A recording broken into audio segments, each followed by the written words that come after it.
Gita LLB সিরিয়ালের আগামী পর্বে আমরা দেখতে চলেছি গীতার বাবার উপর হামলাকারীর কোনো প্রমাণ খুঁজে না পেয়ে ভেঙে পড়ে গীতা।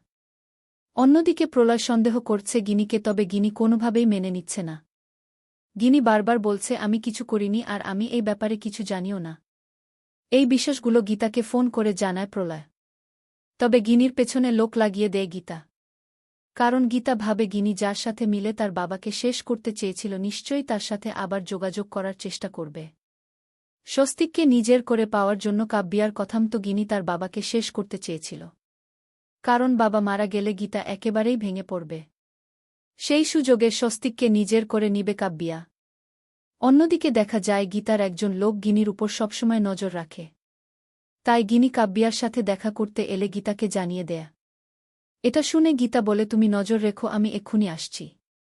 তারপরেই দেখা যায় গিনিকে কাব্যা বলে তুমি যে আমার কথা মতো তোমার বাবাকে শেষ করছিলে তার জন্য এই নাও তোমার টাকা।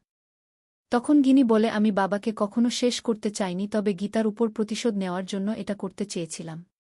কারণ ওই গীতার জন্য আমি কোথাও কোনো সম্মান পাই না, এমনকি আমার নিজের শ্বশুর বাড়িতেও না। তাই গীতাকে ফাঁসানোর জন্য নিজের বাবাকে শেষ করতে চেয়েছিলাম। তখনই পিছনে দাঁড়িয়ে সব কথা শুনে ফেলে গীতা আর বলে তাহলে দিদি তুই বাবাকে মারতে চেয়েছিলি। আমি তোকে কিছুতেই ছাড়ব না।